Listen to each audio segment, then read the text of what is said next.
Good morning, everyone. I hope you're all doing well. I wanted to take a few minutes of your day to show you Zoom. Many of you may have already been exposed to this through case conferences or other meetings you may have been set up, but it is a free web conferencing software for educators, and they have done some cool things to make it a great tool for communicating with those that you are away from, including other staff members as well as your students. So I'm going to show you how to do it real quick. This is going to be less than a 5-minute video. Sign up is free, as you can see right here. If you were going to sign up, you would just utilize your web-based or your school email address to do this. And then follow all of the prompts to get you in. I already have an account, so I'm just going to sign in. And when I do so, I will be given my profile page, and I'm just going to show you how to set up and host a meeting.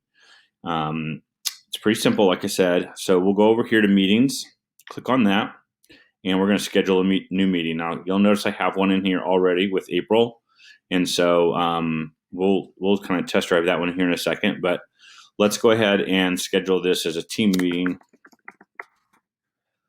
And then you can put a description in here if you want.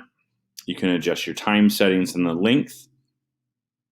Once you create an account, you're given a personal meeting ID. You can use that, or you can have them automatically generate that. That would be for someone that might be accessing it without a Zoom account. They could just punch that into their to the web browser, and it would come up. So we'll say that the host is going to use video as well as the participants, and we'll enable a waiting room. I'm not sure this does much, but some people can get to the room before you're ready to start it, so that it gives them a place to kind of wait. And we'll enable join before host. All right. And once this is done, it will create the meeting, and you'll have a join URL. You can add this directly to your calendar. So if I click this, it will go to my Outlook calendar feed. And then I can also copy this invitation and send an email to whoever I want to come to this. So it's pretty slick. And like I said, it's pretty easy to manipulate. So we're going to go ahead and go back to my meetings. So I should have this meeting with April set up. Let's go ahead and start it. This will come up. You'll have openzoom.us, and you can open this. Now, sometimes you have to set some permissions on the first time you run it to get this up and running. We'll join this with our computer audio.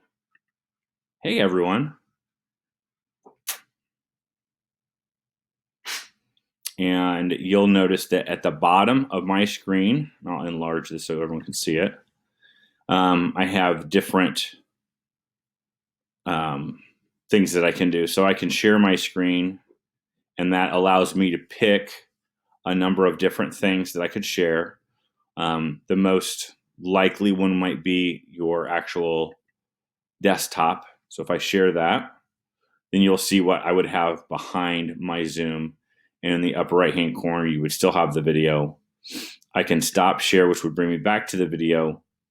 There's a room to manage your participants and invite people.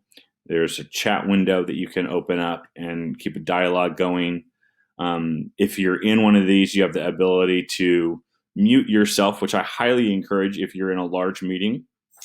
I was in a meeting yesterday, and there was probably 10 people in the meeting, and someone had their mute off, and their dog was barking, and the kids were running around in the background. It's all part of it. We all understand, but what it does is it kind of creates a distraction for the meeting, and some feedback from time to time. So there you go. Quick tutorial on how to use Zoom. Hope this is helpful for some of you, and I encourage you to find out ways that you can use this with your students to stay in contact with them.